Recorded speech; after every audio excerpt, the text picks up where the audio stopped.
Gabriel Charvet, 19 years old, and I'm a third-year college student.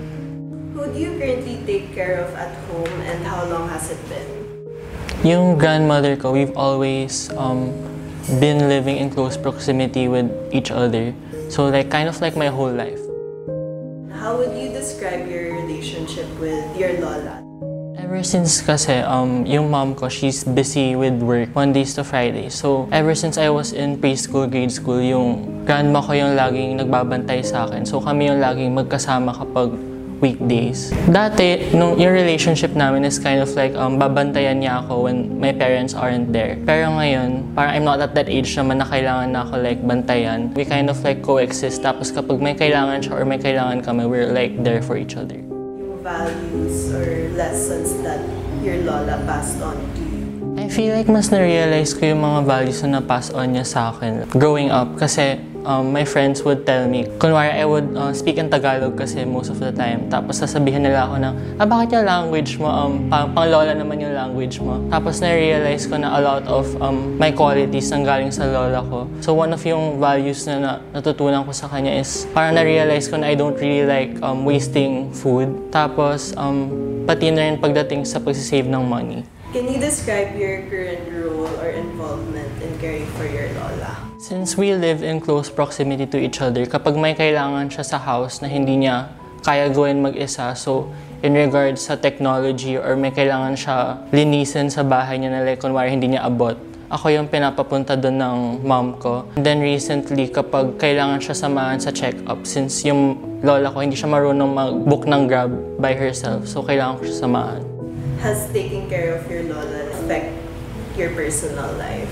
I feel like in a negative way, hindi naman. Although like tinatamad ako in the moment. Like when I think about it, like sitting down here now, I still think of it like as a positive experience and like parang hindi naman labag sa loob ko na tinutulungan ko yung lola ko kasi siya yung like nagpalaki sa akin and tumulong sa akin when I was younger. How do you usually manage your time and your responsibilities? Usually kasi inuutusan ako ng mom ko if I need to do something for my lola. Tapos parang in my head, iisipin ko pa na like, ano ba yan, like makakaubo siya ng time, ganun. Pero inisip ko naman, kung hindi ko naman tutulungan yung lola ko, like I wouldn't be doing anything more important anyway. So parang ginagamit ko na rin siya as time to like bond with my lola or like take a break from doing whatever I have to do for the day.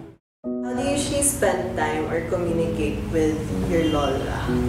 Hindi kami yung tipong kasi for example with my mom and my sister, mas close kami, like nag-uusap talaga kami. Pero with my lola, hindi kami yung tipong like nag-heart-to-heart talk. Pero since we've been together for a long time, parang naiintindihan namin isa't isa kung ano kailangan namin. Updated din siya sa mga like ganap ko sa buhay. Ayun lang, so pag tinutulungan ko siya, dun ko rin nararamdaman na kapag may gusto siya ikwento, so pinapakinggan ko lang din siya. Do you think nagbago rin yung relationship niyo?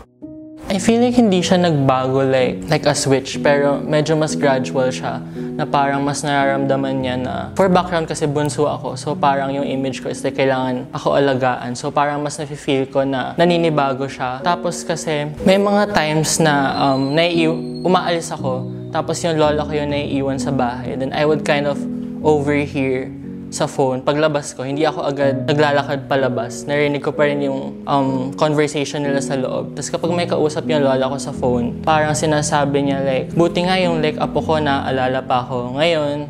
Tapos parang hindi kasi siya super affectionate, pero pag na-overhear ko yung mga ganung bagay, na-realize ko na may impact pala talaga sa kanya. Certain challenges na you face, and how do you usually overcome them? Currently, feeling ko kasi like, as a bunso, parang wala sa instinct ko like mag-alaga ng ibang tao.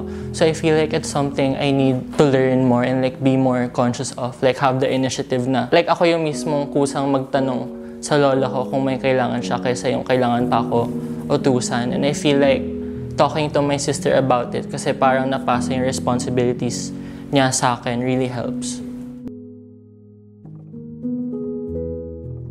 Depende kasi talaga siya kasi may mga grandparents na iba-iba kasi talaga ng needs yung mga grandparents. So I can't really say something for everyone. Pero yung naririnig ko kasi common na stories is like people regretting na hindi nila inalagaan yung grandparents nila while they were still alive after nila mamatay. So I feel like a piece of advice I would want to say is parang wag nyo nakatamaran yung tulungan yung grandparents nyo kasi in the long run, like eventually, may realize nyo din na it's your way of giving back them to them and it's much more fulfilling.